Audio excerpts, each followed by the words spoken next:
ಕುಮಾರಸ್ವಾಮಿ ಅವರು JPS ಇದು JDS ಭವನದಲ್ಲಿ ಇವತ್ತು ಪತ್ರಿಕಾಗೋಷ್ಠಿ ಆರಂಭ ಮಾಡಿರೋದು. ಪೂರ್ತಿ ಪತ್ರಿಕಾಗೋಷ್ಠಿ ಇಲ್ಲಿವರೆಗೂ ಗೃಹ ಸಚಿವರ ವಿರುದ್ಧ. ನೀವು RDPR ಮಿನಿಸ್ಟರ್ ಆಗಿರುವಾಗಿಂದ ಹಿಡಿದು ಇಲ್ಲಿವರೆಗೂ ಒಂದು ಜ್ಞಾನೇಂದ್ರ ಕುಮಾರ್ ವಿಚಾರ ಮಾತಾಡಿದ್ದಾರೆ, KPSC ವಿಚಾರ ಮಾತಾಡಿದ್ದಾರೆ, RSS ಅಕೌಂಟ್ ಬಗ್ಗೆ ಪ್ರತಿದಿನ ನೀವು ಕೇಳ್ತೀರಾ. ನೀವು ರಾಜೀನಾಮೆ ಕೊಟ್ರೆ ಎಲ್ಲ ಸರಿ ಹೋಗುತ್ತೆ, ನಿಮ್ ನಾಲ್ಗೆ ಸರಿ ಇಟ್ಕೊಳ್ಳಿ ಅಂತ ಮೆನ್ಷನ್ ಮಾಡ್ತೀರಾ. ನನ್ನ ನಾಲ್ಗೆ ಬಗ್ಗೆ ಮಾತಾಡೋರು JDS ಅವ್ರು ಯಾರ್ರೀ? ಈಗ ನೀವು ಪಾಪ ನಿಮ್ಮ ಪಕ್ಷ ಅಸ್ತಿತ್ವ ಉಳಿಸ್ಕೊಳ್ಳಿಕ್ಕೆ ಇವಾಗ ಪ್ರಿಯಾಂಕರ್ಗೆ ಬೇಕಾಗಿದೆ ನಿಮಗೆ. ಇಷ್ಟು ದಿನ BJPಗೆ ಬೇಕಾಗಿತ್ತು, ಈಗ JDSಗೂ ನಾನು ಅನಿವಾರ್ಯ ಆಗಿದ್ದೀನಿ. ಒಳ್ಳೆ ತಗೊಳ್ಳಿ, ಎಲ್ಲ ಅವ್ರದ್ದು ರಾಜಕೀಯ ಅಸ್ತಿತ್ವ, ನನ್ನಿಂದ ಅವ್ರ ರಾಜಕೀಯ ಅಸ್ತಿತ್ವ ಉಳಿತದೆ ಅಂದರೆ ಮಾತಾಡಲಿ. Which of my questions is illegal? ಇವರೇ ಅಲ್ವಾ RSS ಬಗ್ಗೆ ದೊಡ್ಡ ಆರ್ಟಿಕಲ್ ಬರೆದಿದ್ದು, ಮರ್ತೋಗ್ಬಿಟ್ಟಿದ್ದಾರೆ. RSS ಒಂದು ವಿಷಸರ್ಪ ಅಂದ್ಬಿಟ್ಟು ಯಾರು ಹೇಳಿದ್ದು?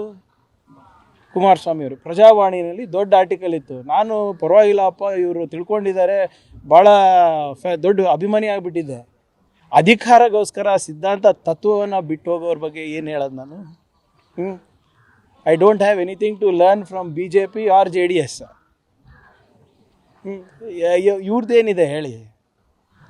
ಈಗ IAS ಆಫೀಸರು ಓಡೋಗಿದ್ದಾನ, ನಮ್ಮ ವಶದಲ್ಲಿದ್ದಾನ, ಇವ್ರಿಗೆ ಗೊತ್ತಾ? ಎಲ್ಲನೂ ಬಂದು ಇಲ್ಲಿ ಚರ್ಚೆ ಮಾಡೋಕ್ಕಾಗುತ್ತಾ ನಾನು? ಅಥವಾ ಅವ್ರಿಗೆ ಹೋಗಿ ಹೇಳ್ಬೇಕಾ ನಾನು? ಅದನ್ನೊಂದು ಮೇನ್ ಪಾಯಿಂಟ್ ಆಗಿ ಇಟ್ಕೊಂಡು ಸರ್, ಮೊದಲು ಅವರು ಎಲ್ಲೋ ಆಯ್ತು KPS ನೋಡಿ ಒಂದು ನಿಮಿಷ, 2-3 ದಿನ ಅಂತಾರೆ. ಇವರಿಗೆ ಮಾಹಿತಿಯ ಕೊರತೆ ಇದೆನಾ ಅಥವಾ ಸಾಮಾನ್ಯ ಪ್ರಜ್ಞೆದ ಕೊರತೆ ಇದೆಯೋ ನನಗೆ ಗೊತ್ತಿಲ್ಲ. ನೀವು ಕೇಳಿದಾಗ ಮೊದಲನೇ ಬಾರಿಗೆ ಎಲ್ಲಿದ್ದಾರೆ ಅಂದರೆ ಈಸ್ ವೇರ್ ಅಬೌಟ್ಸ್ ವೇರ್ ನೋನ್. ಹೌದಾ? ಲಿಖಿತ ಮೂಲಕ ಒಬ್ಬ ಅಧಿಕಾರಿ ಲೀವಿಗೆ ಅಪ್ಲೈ ಮಾಡಿದ್ರೆ ಅದನ್ನು ಸರ್ಕಾರ ನಂಬಬಾರ್ದಾ? ಹೌದಾ ಇಲ್ಲ? ಅದು ದಾಖಲೆಗಳೆಲ್ಲನೂ ನಿಮ್ಮ ಹತ್ರ ಇದೆ. ಅವ್ರು ನೋಡಿಲ್ವಾ ಅದು? ಆಮೇಲೆ ಅವರು ಸುಳ್ಳು ಹೇಳ್ತಾ ಇದ್ದಾರೋ ನಿಜ ಹೇಳ್ತಾ ಇದ್ರು ಅದು ಸರ್ಕಾರಕ್ಕೆ ಗೊತ್ತಾಗುತ್ತಾ? ಅವ್ರ ತಂದೆಯವ್ರಿಗೆ ಹೋಗಿ ಇವ್ರು ಭೇಟಿ ಯಾರೋ ಮಾಡಿದಾಗ ಇಲ್ಲಪ್ಪ ನನ್ನ ಆರೋಗ್ಯ ಸರಿ ಇದೆ ಅಂತ ಹೇಳ್ತಾರೆ. ಈಗ ಬರ್ತಾರಲ್ಲ, ಎಲ್ಲೋಗ್ತಾರೆ? ಬಂದಾಗ ವಿಚಾರಣೆ ಮಾಡೋಣ, ಯಾಕಪ್ಪ ಸುಳ್ಳು ಹೇಳಿದೆ, ಏನಿದೆ ಅಂತ. ಅವರಿಗೆ ಅವ್ರು ಎಲ್ಲಿದ್ದಾರೆ ಅಂತ ನನಗೆ ಗೊತ್ತಿದೆ. ಕುಮಾರಸ್ವಾಮಿ ಅವರಿಗಿರ್ಬೋದು, BJP ಅವ್ರಿಗೆ ಹೇಳೋ ಅಗತ್ಯ ಇಲ್ಲ ನಾನು. ಆಮೇಲೆ ಇದ್ರ ಬಗ್ಗೆ KPSC ಬಗ್ಗೆ ಮಾತನಾಡಬೇಕು ಅಂದರೆ ಮಾತಾಡಿ. JDS ಅವರು ಇರ್ಬೋದು, BJP ಅವರು ಮಾತಾಡಿ. ಶಿವಶಂಕರಪ್ಪ ಸಾಹುಕಾರಿಗೆ ಮೆಂಬರ್ ಮಾಡಿದ್ದು ಯಾರು? ಅಧ್ಯಕ್ಷರು ಮಾಡಿದ್ದು ಯಾರು? ಅವ್ರ ಮನೆಯಲ್ಲಿ ಮೋದಿಯವ್ರ ಫೋಟೋ ಇಲ್ಲ, ದೇವೇಗೌಡರ ಫೋಟೋ ಇಲ್ಲ, ಯಡಿಯೂರಪ್ಪ ಅವ್ರ ಫೋಟೋ ಇದೆ, ವಿಜೇಂದ್ರ ಅವ್ರ ಫೋಟೋ ಇದೆ ಅಂತ ಹೇಳ್ತಾರಲ್ಲ, ನಿಜಾನ? 200 ಕೋಟಿ ರೂಪಾಯಿ ಕೊಟ್ಟು ಅಧ್ಯಕ್ಷರಾದ್ರಂತಲ್ಲ, ನಿಜಾನ? ಯಾರು ಹೇಳ್ತಾ ಇರೋದು? BJP ಮಾಜಿ ಶಾಸಕರೇ, ನಿಮ್ಮ ಸ್ನೇಹಿತರೇ ಹೇಳ್ತಾ ಇದ್ರೆ. ಅದ್ರ ಬಗ್ಗೆ ಮಾತಾಡಿ ಸ್ವಾಮಿ. ಯಾಕೆ ಅದ್ರ ಬಗ್ಗೆ ಮಾತಾಡೋ ಧೈರ್ಯ ಇಲ್ವಾ? ಕೇಂದ್ರ ಸರ್ಕಾರದಿಂದ ಏನು ಕೊಡುಗೆಯಾಗಿದೆ ರಾಜ್ಯ ಸರ್ಕಾರಕ್ಕೆ, ಅದ್ರ ಬಗ್ಗೆ ಮಾತಾಡೋ ಧೈರ್ಯ ಇಲ್ವಾ? ಯಾರು RSSಗೆ ಸರ್ಪ ಅಂದಿದ್ರು, ಕುರ್ಚಿ ಕೊಡ್ತೀನಿ ಅಂದ ತಕ್ಷಣ ತತ್ವ ಸಿದ್ಧಾಂತ ಎಲ್ಲ ಬಿಟ್ಬಿಟ್ಟು ಹೋಗ್ಬಿಟ್ಟು ಕೂತಿದಾರಲ್ಲ. ಕೇಂದ್ರ ಸರ್ಕಾರದಿಂದ ನೀವೇನು ತಂದಿದ್ದೀರಾ ರಾಜ್ಯಕ್ಕೆ? ಮಾತೆತ್ತಿದ್ರೆ ಪ್ರಾದೇಶಿಕ ಪಕ್ಷಗಳು ಉಳಿಬೇಕು, ಬೆಳಿಬೇಕು ಅಂತೀರಾ, ಕರ್ನಾಟಕಕ್ಕೆ ಅನ್ಯಾಯ ಆಗಬಾರ್ದು ಅಂತೀರಾ. ಕರ್ನಾಟಕದ ಪರವಾಗಿ ಕೇಂದ್ರ ಸರ್ಕಾರದಲ್ಲಿ ಯಾವಾಗ ಧ್ವನಿ ಎತ್ತಿದ್ದೀರಾ ಸ್ವಾಮಿ? ಸುಮ್ಮನೆ ಇವೆಲ್ಲ ಬಂದು ಈಗ ಏನಾಗ್ಬಿಟ್ಟಿದೆ, ಫ್ಯಾಷನ್ ಆಗಿಬಿಟ್ಟಿದೆ BJP ಅವರಿಗೆ, JDS ಅವರಿಗೆ. ಪ್ರಿಯಾಂಕರ್ಗೆ ದಿನ ಎದ್ದು ಬೈದರೆ ಕೇಶವ್ ಕೃಪಾನಲ್ಲಿ ಅವರಿಗೆ ಅಂಕಗಳು ಸಿಗ್ತವೆ. ಸರ್, ನಾನಿವತ್ತು ಪ್ರಿಯಾಂಕರ್ಗೆ ಹಿಂಗೆ ಸೋಷಿಯಲ್ ಮೀಡಿಯಾನಲ್ಲಿ ಬೈದೆ, ನಾನು ಹಿಂಗೆ ಅವ್ರನ್ನ ಕೆಲವು ಬಾಡಿಗೆ ಭಾಷಣಕಾರರು ಇಟ್ಕೊಂಡಿದ್ದಾರೆ ಇವ್ರು BJPದವರು.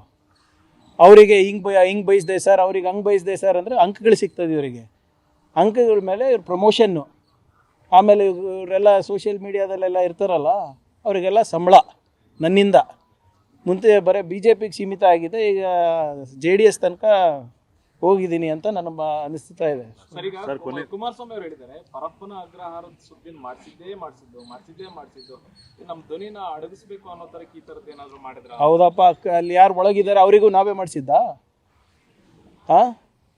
ಪರಪ್ಪ ಅಗ್ರಹಾರದಲ್ಲಿ ಏನೇ ನಡೆದ್ರು ಆಯಿತು, ಸರ್ಕಾರಿ ಜವಾಬ್ದಾರಿ ತಗೋತದೆ. ಆದರೆ ಅಲ್ಲಿನ ಒಳಗಿರ್ದಾರಲ್ಲ VIP ಗಳು ಕೆಲವು, ಅದನ್ನು ನಾವೇ ಮಾಡಿದ್ದು, ಅದನ್ನು ನಾವೇ ಮಾಡಿಸಿದ್ದ? ಅದ್ರ ಬಗ್ಗೆ ಮಾತಾಡೋಕ್ಕೆ ತಯಾರಿಲ್ಲ ಅವರು. ಪರಪ್ಪ ಅಗ್ರಹಾರದಲ್ಲಿ ಏನು ನಡೀತಾ ಇದೆ ಅಂತ ಮಾತಾಡೋಕೆ ರೆಡಿ ಇದ್ದಾರೆ. ಆದರೆ ಹಾಸನ ಮೇಲೆ ಮಹಿಳೆಯರ ಮೇಲೆ ಆದಂಥ ಅತ್ಯಾಚಾರ ಬಗ್ಗೆ ಮಾತಾಡಿಲ್ಲ ಅಲ್ಲ. ಇನ್ನೊಬ್ಬ ಮಹಾಪುರುಷ ಇದ್ದಾರಲ್ಲ ಅದರಲ್ಲೇ, ಅದ್ರ ಬಗ್ಗೆ ಮಾತಾಡೋಕೆ ರೆಡಿ ಇಲ್ಲ ಅಲ್ಲ. ಅಂದ್ರೆ ಅವ್ರ ಧ್ವನಿ ನಡಗ್ಸಕ್ ನೀವು ಈ ರೀತಿ ಹೆಂಗೆ ಧ್ವನಿ ನಡೆಸಿದ್ರಿ? ಮೊಬೈಲು ಯೂಸ್ ಮಾಡ್ಬೋದಾ? ಅಂದರೆ ಇವ್ರ ಧ್ವನಿ ಅಂದರೆ ಇವ್ರಿಗೆ ಗೊತ್ತಿತ್ತಾ ಮೊಬೈಲ್ ಇದೆ ಅಂತ? ಇವ್ರಿಗೆ ಮಾತಾಡ್ತಾ ಇದ್ರಾ? ಒಬ್ಬ ಕೇಂದ್ರ ಸಚಿವರಿಗೆ ಇವರು ಅಲ್ಲಿಂದ ಫೋನ್ ಮಾಡ್ತಾ ಇದ್ರೆ ಅದನ್ನ ಮಾಹಿತಿಯನ್ನು ಮುಚ್ಚಿಟ್ರಾ? ಅದು ಲೀಗಲ್ಲ. ಸುಮ್ಮನೆ ಏನೇನೋ ಮಾತಾಡ್ಬಿಟ್ಟು ಸೀನಿಯರ್ ಆಗ್ಬಿಟ್ಟು. ನನಗೆ ಗೊತ್ತಿಲ್ಲಪ್ಪ, ಅವ್ರಿಗೆ ಕೇಳಿ. ಫೋನ್ ಮಾಡಿದವರು ರಿಸೀವ್ ಮಾಡಿದವರು ಯಾರು ಫೋನ್ ಕೊಟ್ಟಿದ್ದಾರೆ ಅವ್ರು ಇವಾಗ ಜೈಲ್ ಒಳಗಿದ್ದಾರೆ. My job is to ensure to maintain the sanctity of the place of the institution. That I am doing. Police constable